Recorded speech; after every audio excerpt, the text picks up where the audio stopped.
Unfortunately, we could not see it at that point.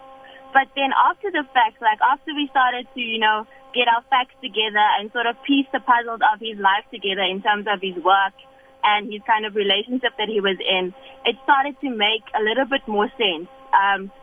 So I think that after the fact, we saw that most of the signs were actually there. And nobody just paid attention, unfortunately, because then again, his behavior didn't kick us off. It wasn't anything out of the ordinary at that point. You want to share the information with us about the relationships and the work that he was involved in? Well, as everybody is at this point, I think he was under some financial pressures, but again, we're just speculating because, unfortunately, in his case, he did not even leave us a note. So we just basically found him the next day, and that was, I think, the most devastating thing ever. I can imagine. How did the family take it? The family, of course, it was absolutely devastating because, unfortunately for us, it was one of my family members that found him. And that was obviously not something that you want to see, especially for such a young person. But I think, right now people have actually started to accept it. We never really will. And it will always be something that's very difficult for us to speak about. But at least, it's becoming easier with the days. I'll talk about this stigma attached with suicide in a minute. But how did he take his life?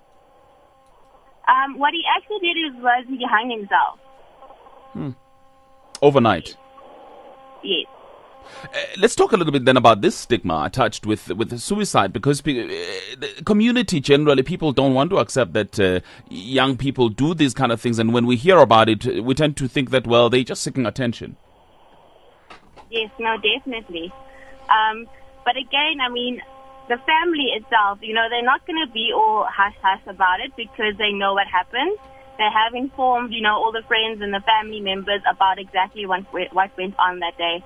So, I mean, in that sense, at least they are open to it and they have come to accept it. And I think that has, been one of the most important things is the fact that they did not lie to anybody about it. They told them up front what happened. So I think that also aids in a way in the recovery process. What would you like to advise just parents out there, the community out there, about how to treat young people generally, but also how to look out for signs that may indicate that somebody is perhaps suicidal? Well, that's actually a very interesting question for me, because I think that, you can be on the lookout for the important things, like if there's any sort of sign or change in their behavior. But in our case, we did not see it until afterwards. But again, even if it's after the fact and you guys still don't know what happened or why this person did what they did, I think that they should then also look into their lives and just try to make sense of what happened. Yes, they will probably not never know the answer why this person actually committed suicide. But again, if they can keep their relationships open with their kids now already, in terms of finding out who are your friends, what are you going through in terms of your relationships, your boyfriend, your girlfriend, that kind of thing. Because I think with us, that was probably one of the things that we neglected to do as a family. Raadiya, please hold the line for me. Stand by, because I'm sure a lot of people may want to interact with you a little later on. But let me come back to you, Ryan, then.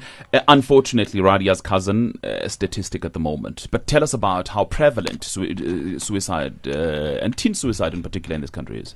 It's quite prevalent at the moment. Unfortunately, 1 in every 10 deaths at the moment with regards to teens is related to suicide. So it's quite big. We have between 22 and 25 we would term them successful suicides a day between the ages of 18 and 25 years old. So as you can see, and also it is the second leading cause of death in those ages as well. So it really is quite prevalent at the moment. But also there's a big thing about unsuccessful suicides then. There is, and the worst stigma attached to that is that people think that once a person has attempted suicide and not been successful in the attempt, that they won't attempt it again. And we notice the pattern that once a person has attempted suicide, if left untreated, they will definitely, usually most, probably try it again. I said in my introduction, a quotation, in fact, a statistic from SADAG, about 230 attempted suicides every day in this country. That's correct. And SADAG deals with a lot of those. We have between 600 and 800 calls a day, and a majority of those are suicides. So in other words, what we have is 230 people at risk every single day. That's exactly correct. Gee.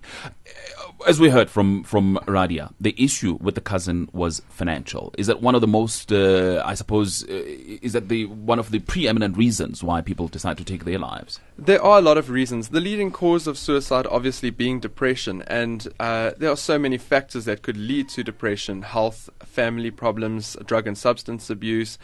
Financial pressures are huge at the moment, and people don't think that it affects their children, but it really does.